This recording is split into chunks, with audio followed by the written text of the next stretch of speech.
Hello दोस्तों, मैं हूं अमरदीप सिंह। आप सभी का स्वागत करता हूं अपने YouTube चैनल CGPSC नॉलेज में। दोस्तों, अभी तक जो हमारी आजीविका की वीडियो सीरीज चल रही थी, हमने पिछली कुछ क्लास में नरवा, गरवा, घुरवा और बाड़ी योजना को प्रारंभ किया था, जिसमें हमने नरवा कार्यक्रम क्या है और गरवा कार्यक्रम क्या है, ये वाला पार्ट हमने पिछली क्लास में कवर किया है। आज की क्लास में हम पढ़ेंगे घुरवा कार्यक्रम क्या और बाड़ी कार्यक्रम क्या है। ये दोनों पार्ट हम आज की क्लास में कवर कर लेंगे। उसके बाद आपका नरवा, गरवा, घुरवा और बाड़ी जो ये योजना है पूरा कंप्लीट हो जाएगा। उससे बाहर जितना मैंने आपको बताया उतना ही पढ़िए, उससे बाहर आपका इसमें कोई भी क्वेश्चन नहीं बनेगा। तो आज की क्लास में हम सबसे पहले गरवा योजना से रिलेटेड कुछ डेटा थे वो देख लेंगे, फिर हम पढ़ेंगे घुरवा योजना क्या है और उसके बाद हम पढ़ेंगे बाड़ी योजना क्या है, और उसके बाद हमारी आज की क्लास खत्म हो जाएगी। तो अगर आपको ये वीडियो अच्छा लगे तो वीडियो को जरूर लाइक कीजिएगा, चैनल को सब्सक्राइब कीजिएगा और ज्यादा से ज्यादा वीडियो को शेयर कीजिएगा। तो चलिए चालू करते हैं हम आज की क्लास। और सबसे पहले हम गरवा योजना की डाटा देख लेते हैं। जो गरवा कार्यक्रम था उसका डेटा देख लेते हैं क्या है। तो देखिए, गरवा कार्यक्रम में हमने पढ़ा था गौठानों का निर्माण हो रहा है, वही चीज है। तो 5 मई 2022 तक गरवा योजना या नरवा, गरवा, घुरवा, बाड़ी योजना या कार्यक्रम कब चालू हुआ था? 1 जनवरी 2019। तो 1 जनवरी 2019 से लेके 5 मई 2022 तक गरवा योजना कार्यक्रम के अंतर्गत 10,624 गौठानों का निर्माण की स्वीकृति दी गई है। यानी जो आपका 1 जनवरी 2019 से 5 मई 2022 तक कितने गौठानों के निर्माण की स्वीकृति हुई है? 10,624 गौठानों के निर्माण की स्वीकृति हुई है, जिसमें से 8401 गौठानों का निर्माण हो चुका है, जबकि 2223 गौठानों का निर्माण अभी निर्माणाधीन है। ठीक है, तो टोटल कितने की स्वीकृति मिली है? 10,624, जिसमें से 8401 निर्मित हो चुके हैं, 2223 निर्माणाधीन है। डेटा एक बार बस नजर मारिएगा, याद करने की ज्यादा जरूरत नहीं है, पेपर में पूछने की संभावना कम है, लेकिन एक बार नजर जरूर मार लीजिएगा। अब देखिए, यहां पर जैसे कि मैंने आपको बताया था गौठानों का निर्माण हो रहा है। गौठान में क्या हो रहा है? अब उस गौठान में ही गवर्नमेंट क्या कर रही है? आपका मुख्य रूप से बायोगैस संयंत्र लगवा रही है। साथ ही साथ क्या कर रही है? वहां पर आपके वर्मी कंपोस्ट के लिए यानी जैविक खाद बनाने के लिए भी वहीं पर पूरा कार्यक्रम किया जा रहा है, वहीं पर पूरी फैसिलिटी करवाई जा रही है। तो अब गवर्नमेंट क्या करती है? जो गौठान में, देखिए गौठानों में क्या होता है, जो गांव में रहने वाले लोग हैं उनके जो पशुधन रहते हैं वो गौठानों में रहते हैं। ठीक है, तो और मैं आपको बताया था ईयर टैगिंग करते हैं, जिससे ये पहचान होती है कि कौन सा पशुधन किस व्यक्ति का है। तो अब जो पशुधन वहां पर गोबर कर रहे हैं, अपशिष्ट कर रहे हैं, तो जो व्यक्ति जिनका पशुधन है, जो पशुधन का मालिक है, वो क्या करता है? उन जैविक अपशिष्टों को लेकर अपने घर चला जाता है, या उस जैविक अपशिष्ट का प्रयोग करके वो स्वयं भी जैविक खाद का निर्माण कर सकता है। लेकिन गवर्नमेंट ने यहां पर योजना लागू की, कौन सा? गोधन न्याय योजना। और गोधन न्याय योजना के तहत गवर्नमेंट क्या करती है? किसानों से या जो पशु मालिक है उनसे गोबर को खरीदती है। 2 रुपए पर केजी के हिसाब से, अब इसका रेट 5 रुपए पर केजी होने वाला है। 2 रुपए पर केजी के हिसाब से उस गोबर को खरीदती है, और उस गोबर से ही गौठानों में क्या कर रहा है? जैविक खाद के निर्माण करवाया जा रहा है। ठीक है, तो यही है गोधन न्याय योजना के माध्यम से 2 रुपए पर केजी में क्रय गोबर से जैविक खाद का निर्माण भी गौठानों में किया जा रहा है।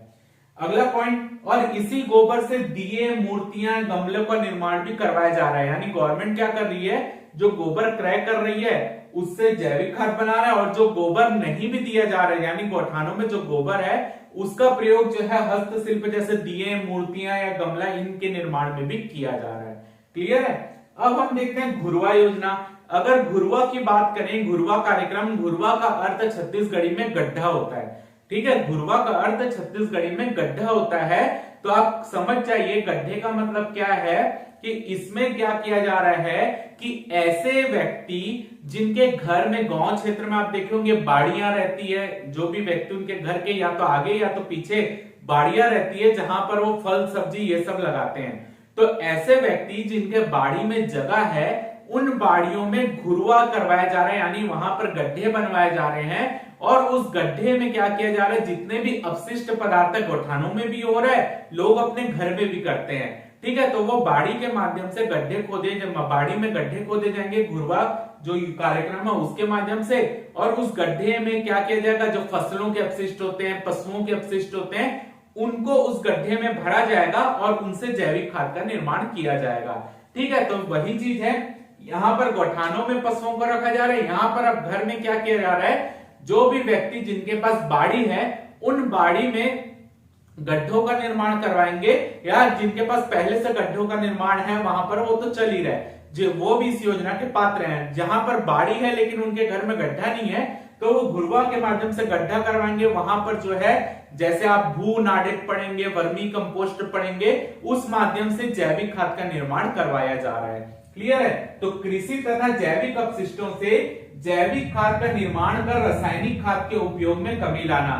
तो घुरवा योजना के माध्यम से जितने भी कृषि अपशिष्ट हैं या पशुओं के अपशिष्ट है उनको क्या किया जाएगा, घरों में बाड़ियों में गड्ढा खोदा जाएगा, उस गड्ढे में इनको भर के जैविक खाद का निर्माण किया जाएगा। अब जैविक खाद बन गई तो रासायनिक उर्वरकों का जो प्रयोग है वो कम हो जाएगा। अगला पॉइंट, भूमि की उर्वरता बढ़ेगी, क्योंकि जैविक खाद का प्रयोग करेंगे तो भूमि की उर्वरता शक्ति बढ़ने लगती है, रासायनिक खाद से प्रयोग करने से भूमि की उर्वरता शक्ति धीरे धीरे घटती जाती है।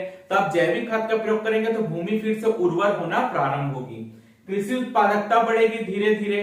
ठीक है, भूमि उर्वर होते जाएगी तो कृषि जो फसल उत्पादन है वो बढ़ेगा। अगर आपकी बाड़ी में भी अगर आप जैविक खाद का प्रयोग करेंगे, धीरे धीरे आपके फल, जितने भी फूल सब्जी जो भी लगा रहे हैं उनकी उत्पादकता में धीरे धीरे वृद्धि होगी, जिससे जो लाभ होगा व्यक्तियों को।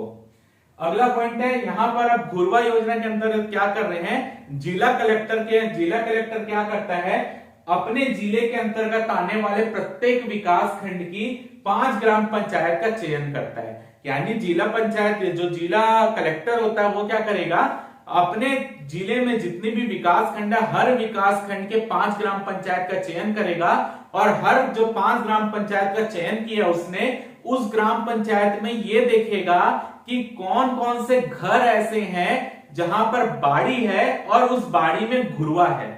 फिर से बोल रहा हूं, यहां पर जिला कलेक्टर ये देखेगा कि कौन कौन से ऐसे घर हैं जिनके घर में बाड़ी है और उस बाड़ी में घुरवा भी है। सेकंड क्या देखेगा, ऐसे घर देखेगा जिनके घर बाड़ी नहीं है लेकिन बाड़ी बनने की संभावना जरूर है, यानी बाड़ी की जगह जरूरी है। मतलब आप देख लीजिए, एक होगा घुरवा वाले घर, यानी जिनके घर बाड़ी है और बाड़ी में घुरवा भी है। दूसरा है बिना घुरवा वाले घर, बिना घुरवा वाले घर यानी जिनके घर बाड़ी तो है लेकिन घुरवा नहीं है, घुरवा बनाने की संभावना है, यानी वहां पर गड्ढा खोदने की संभावना है। तो ये पहला, सबसे पहले कलेक्टर जो है ये जांच करवाएगा कि जिन भी विकास खंड में जो 5 ग्राम पंचायत का चयन करेगा, उस ग्राम पंचायत में कितने घर ऐसे हैं जिनके यहाँ बाड़ी भी है और बाड़ी में घुरवा भी यानी गड्ढा भी है। साथ ही साथ ये भी देखेगा कि कितने घर ऐसे हैं जहां पर बाड़ी है लेकिन घुरवा नहीं है, तो घुरवा बनाए जाने की वहां पर जगह है, तो वो देखेगा। इसके बाद जो है वो जहां पर भी घुरवा का निर्माण करवाया जा सकता है वो गवर्नमेंट अपनी योजना के माध्यम से करवाएगी। अगला पॉइंट, हितग्राहियों का चयन।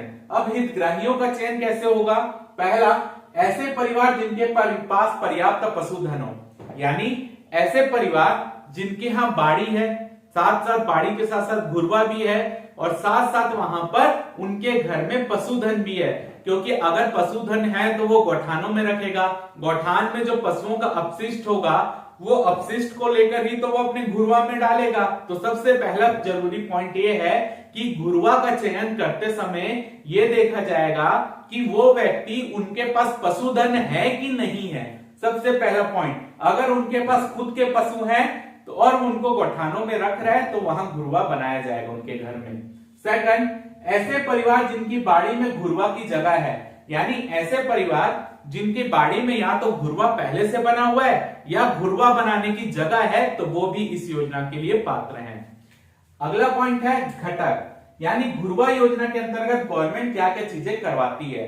तो सबसे पहला होता है भू नाडेप का निर्माण। भू नाडेप क्या होता है वो देख लेते हैं। देखिए, आपने अपने घर में एक टंकी देखी होगी जो छत में रहती, काली वाली टंकी नहीं बोल रहा, प्लास्टिक वाली नहीं, जो सीमेंट से बनती है, आयताकार टंकी होती है। वैसे ही क्या करते हैं, भू नाडेप के लिए हम क्या करते हैं, अपनी जो जमीन होती है, चाहे वो गौठानों की जमीन हो या घर में घुरवा निर्माण के लिए जमीन हो, वहां पर क्या करते हैं हम ऐसा ही एक स्ट्रक्चर बनाते हैं आयताकार जमीन में ही। ठीक है, अब उस आयताकार स्ट्रक्चर में हम क्या करते हैं, जितने भी हमारे कृषि अपशिष्ट हैं या हमारे जो भी पशुओं के अपशिष्ट हैं वो लाकर इस जो स्ट्रक्चर बनाएंगे आयताकार उसमें डालते जाते हैं। एक चीज याद रखिएगा, जब ये आयताकार स्ट्रक्चर बनाया जाता है तो उसकी जो दीवार रहती है उसमें बीच में जो है ना हवा जाने के लिए छेद रखे जाते हैं, ठीक है, ताकि उसमें जो खाद के लिए हमने अपशिष्ट जमा किया है उस स्ट्रक्चर में उसमें ऑक्सीजन जाती रहे, ठीक है। तो वो धीरे धीरे जो है बायोडिग्रेडेबल जो रहते हैं या उसका जो अपशिष्ट रहता है वो गलेगा और उसी से आपका क्या निर्माण होगा, खाद का निर्माण होगा। तो इस विधि को बोलते हैं भूनाडेफ विधि, जिसमें क्या करते हैं भूमि में ही एक स्ट्रक्चर खड़ा करते हैं, उस स्ट्रक्चर में अंदर ऑक्सीजन जाने की जगह रखते हैं, आयताकार चारों तरफ से ऐसा रहता है, उसमें बीच बीच में छेद रखते हैं, जगह खाली रखते हैं जिससे ऑक्सीजन अंदर जाती रहती है। सेकंड विधि है वर्मी पीट का निर्माण।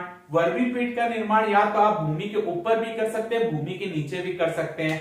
वर्मी पीट में क्या होता है, गड्ढा खोदा जाता है, उस गड्ढे में अपशिष्ट को जमा किया जाता है। अब जैसे यहाँ पर आप देख रहे हैं अंदर जाने के लिए यहाँ पर ऑक्सीजन की आवश्यकता है, ऑक्सीजन डाल रहे हैं, उसमें ऑक्सीजन नहीं डालते बल्कि वर्मी यानी केचुए की कई सारी प्रजाति रहती है, उसको 1 किलो 2 किलो केचुए उसके अंदर छोड़ दिए जाते हैं और वही केचुए जो है उसी से जो भी अपशिष्ट हम ला रहे हैं उसी से वो जैविक खाद के रूप में परिवर्तित कर देता है उस चीज को। यानी यहाँ पर क्या कर रहे हैं हम, ये छेद दे रहे हैं, यहाँ पर आपका गड्ढा निर्माण हो रहा है, उसमें केचुए डालकर हम खादों का निर्माण कर रहे हैं। अगला हम देख रहे हैं बायोगैस संयंत्र। तो बायोगैस संयंत्र तो आपको पता ही है, इसमें जो रहता है एक बायोगैस संयंत्र की स्थापना की जाती है और जो भी यहाँ पर अपशिष्ट डाल रहे हैं उससे जो है बायोगैस निकलती है, उस बायोगैस का प्रयोग हम विद्युत उत्पादन के लिए भी कर सकते हैं। क्लियर है। तो ये है आपका घुरवा योजना के मेन घटक, यानी घुरवा योजना के अंतर्गत क्या हो रहा है। अब इसके अंतर्गत आपको ये याद करने की जरूरत नहीं कि घुरवा योजना के अंतर्गत इतने घरों में वो बना है या वो डेटा आपसे कभी नहीं पूछा जाएगा। क्लियर है। तो जितना भी पार्ट मैंने घुरवा योजना के अंतर्गत बताया बस उतना पढ़िए कि घुरवा योजना है कि आपको इतना समझ आए कि वहां पर आपका जो भी आपका गायों के या आप बोल लीजिए पशुओं के अपशिष्ट या कृषि के अपशिष्ट होते हैं उनका प्रयोग हम किस चीज में कर रहे हैं, आपकी जैविक खाद बनाने के लिए कर रहे हैं। गोठानों में भी भूनाडेफ ये सब बन रहे हैं, घरों में भी बनवाए जा रहे हैं, ताकि घर में जिसके रहेगा तो उसकी जो शुद्ध आय होगी वो घर के मालिक की ही होगी। क्लियर है। तो इससे क्या होगा, जो परिवार है ग्रामीण परिवार उनकी आजीविका भी मिल जाएगी, उनकी जो आप बोलिए जो उनकी जो कमाई है वो आर्थिक रूप से सशक्त भी बनेगी क्योंकि उनकी कमाई बढ़ जाएगी। अगला हम देखते हैं बाड़ी। तो बाड़ी आपका सब पता है आपको, ग्रामीण क्षेत्र में घर के बाहर या पीछे बाड़ियों का निर्माण होता ही है। वहां पर क्या करते हैं, ग्रामीण फल सब्जी फूल ये सब का उत्पादन करते ही हैं। क्लियर है। तो सेम घुरवा योजना में भी बाड़ी में ही आपके घुरवे का निर्माण हो रहा है, बाड़ी तो उसमें है ही। तो बाड़ी से क्या होगा, सब्जियां तथा फल फूल उत्पादन को बढ़ावा देने के लिए गवर्नमेंट ने बाड़ी कार्यक्रम चालू किए हैं। इसके हितग्राही सेम चीज ऐसी ही होगा, गवर्नमेंट क्या कर रही है, जिला कलेक्टर चयन करेगा प्रत्येक विकास खंड में 5 ग्राम पंचायत का, उस ग्राम पंचायत में जहां पे घुरवा योजना चल रही है उसके लिए भी बाड़ी की आवश्यकता है। अगर कलेक्टर चाहे तो सेम चयन कर सकता है, यानी घुरवा भी वहीं चला है बाड़ी योजना भी वहीं चला है। ये कलेक्टर के ऊपर, अगर कलेक्टर चाहता है कि घुरवा के लिए अलग का चयन करे बाड़ी के लिए अलग का करे वो भी कर सकता है, उसके लिए वो स्वतंत्र होता है। क्लियर है। तो यहां पर कलेक्टर क्या करेगा, प्रत्येक विकास खंड की 5 ग्राम पंचायत का चयन करेगा और उस ग्राम पंचायत में जिन लोगों के घर में पहले से बाड़ी है वो भी इस योजना के लिए पात्र होंगे और ऐसे लोग जिनके घर में बाड़ी बनाने के लिए जगह है वो भी इस योजना के लिए पात्र होंगे। ठीक है। अब हितग्राही ऐसे परिवार जिनके घर बाड़ी है तथा सिंचाई की सुविधा उपलब्ध है, यानी उनके घर बाड़ी है, भाई आप फल फूल जो भी उत्पादन करें उसको सिंचाई करने यानी पानी देने की तो आवश्यकता पड़ेगी। तो अगर ऐसे घर जिनके पास बाड़ी भी और सिंचाई की भी प्रॉपर व्यवस्था है वो भी इस योजना के पात्र हैं। अब ऐसे घर जिनके पास बाड़ी के लिए तो जगह है लेकिन सिंचाई सुविधा उपलब्ध नहीं है, तो गवर्नमेंट क्या करेगी, नदी नालों से जो भी है वहां पर जो है एक आप बोल लीजिए पाइप बिछाएगी या ट्यूबवेल के माध्यम से उनके घरों में पानी उपलब्ध करवाएगी और सोलर पंप का प्रयोग किया जाएगा पानी को खींचने के लिए। ये सब गवर्नमेंट करवा रही है। ऐसे घर जिनके यहाँ बाड़ी है लेकिन सिंचाई की बाड़ी के लिए जगह है लेकिन सिंचाई की सुविधा नहीं है, तो उनको गवर्नमेंट इस तरीके से सिंचाई की सुविधा उपलब्ध करवा रही है। तो ऐसे परिवार जिनके घर बाड़ी की जगह है किंतु बाड़ी गतिविधि नहीं कर रहे हैं तो वो भी इस योजना के पात्र, उनके घर भी बाड़ी का निर्माण करवाया जा सकता है। बाड़ी का, अब देखिए एक चीज और बता दूं, गवर्नमेंट क्या कर रही है, अब देखिए फल सब्जी जो भी, उनके लिए भी बीज की जरूरत होती है, आपको सब्जी उगाना है प्रॉपर अच्छे तरीके से, तो उसमें जैविक खाद भी प्रोवाइड कराई जा रही है, बीज भी प्रोवाइड कराए जा रहे हैं, जो भी है बाड़ी में अगर उनको कुछ फल लगाने, फूल लगाने, जो भी उसके लिए जो जिन चीजों की आवश्यकता है, इस कार्यक्रम के अंतर्गत गवर्नमेंट उनको बहुत कम दर में उपलब्ध करवाती है वो चीजें। अब देखिए बाड़ी आपकी बन गई, अब बाड़ी के लिए अगर आपकी बाड़ी बन गई तो बाड़ी में सुरक्षा की भी आवश्यकता है, तो सुरक्षा के लिए दो तरीके की व्यवस्था होती है, लाइव फेंसिंग या ड्राई फेंसिंग। लाइव फेंसिंग होती है कि आप क्या करें, बाड़ी के किनारे किनारे में, आपकी बाड़ी के किनारे किनारे में आप नींबू के पौधे उगा दें, या आप बाड़ी के किनारे किनारे में आप उसके करौंदे के पौधे उगा दें। इस तरीके से अगर आप अपनी बाड़ी के किनारे में नींबू, करौंदा ये सब का पौधा उगा देते हैं और उससे अपनी बाड़ी को घेर देते हैं, तो इसको बोला जाता है लाइव फेंसिंग। फिर होता है ड्राई फेंसिंग, आप अपनी बाड़ी के चारों ओर मिट्टी की दीवारें बना दें, ईंट का प्रयोग करके दीवार खड़ी कर दें, जिसको हम बाउंड्री कहते हैं। तो अगर आप उस तरीके से अपना बाड़ी को घेरते हैं तो उसको बोलते हैं ड्राई फेंसिंग, इसको याद रखिएगा, ठीक है। लाइव फेंसिंग पौधे लगा देंगे, क्योंकि पौधे एक जीवित है, तो पौधा लगा देंगे तो लाइव फेंसिंग। अगर हम उसके चारों तरफ ईंट, पौधा, ईंट, पत्थर ये सब दीवार खड़ी कर दे तो उसको बोलते हैं ड्राई फेंसिंग। तो यही आपका बाड़ी योजना। अगर हम देखें तो अभी 1 लाख से अधिक बाड़ियों का विकास गवर्नमेंट कर चुकी है, यानी 1 जनवरी 2019 से अब तक लगभग 1 लाख बाड़ियों का विकास गवर्नमेंट कर दी है। अब देखिए क्या होता था, पहले जो बाड़ी में आपका फल, फूल, सब्जी जो भी रखता था, उसका प्रयोग जो ग्रामीण व्यक्ति वो अपने केवल अपने लिए करता था, अपने घर में वो भाजी जो हो रही है उसको अपने ही यूज कर लेता था, सब्जी जो हो रही है उसको अपना ही यूज कर लेता था। लेकिन अब इससे क्या होगा, इससे उनका जो पैसा गवर्नमेंट अनुदान के रूप में इनमें कुछ ना कुछ इनको दे ही रही है, बीज दे रही है अच्छे, उनको उनके लिए क्या प्रशिक्षण करवा रही क्यों, कैसे बाड़ी को और अधिक विकसित कर सकते हैं। तो इससे क्या होगा, उनका उत्पादन बढ़ेगा, यानी वो अपने यूज के अलावा जो बेचने के लिए भी वो जो सब्जी, फल, फूल जो भी निर्माण हो रहा है उनको बेच भी सकते हैं वो, क्योंकि उत्पादन बढ़ेगा तो बेचने में भी उनको आसानी होगी और वो खुद के यूज के लिए भी रख सकते हैं, तो इनकी आय में कहीं ना कहीं वृद्धि होगी, ग्रामीण अर्थव्यवस्था हमारी मजबूत होगी। तो यहाँ पर आपका कंप्लीट होता है नरवा गरवा घुरवा बाड़ी कार्यक्रम। तो यहाँ पर आप इसका स्क्रीनशॉट ले लीजिए।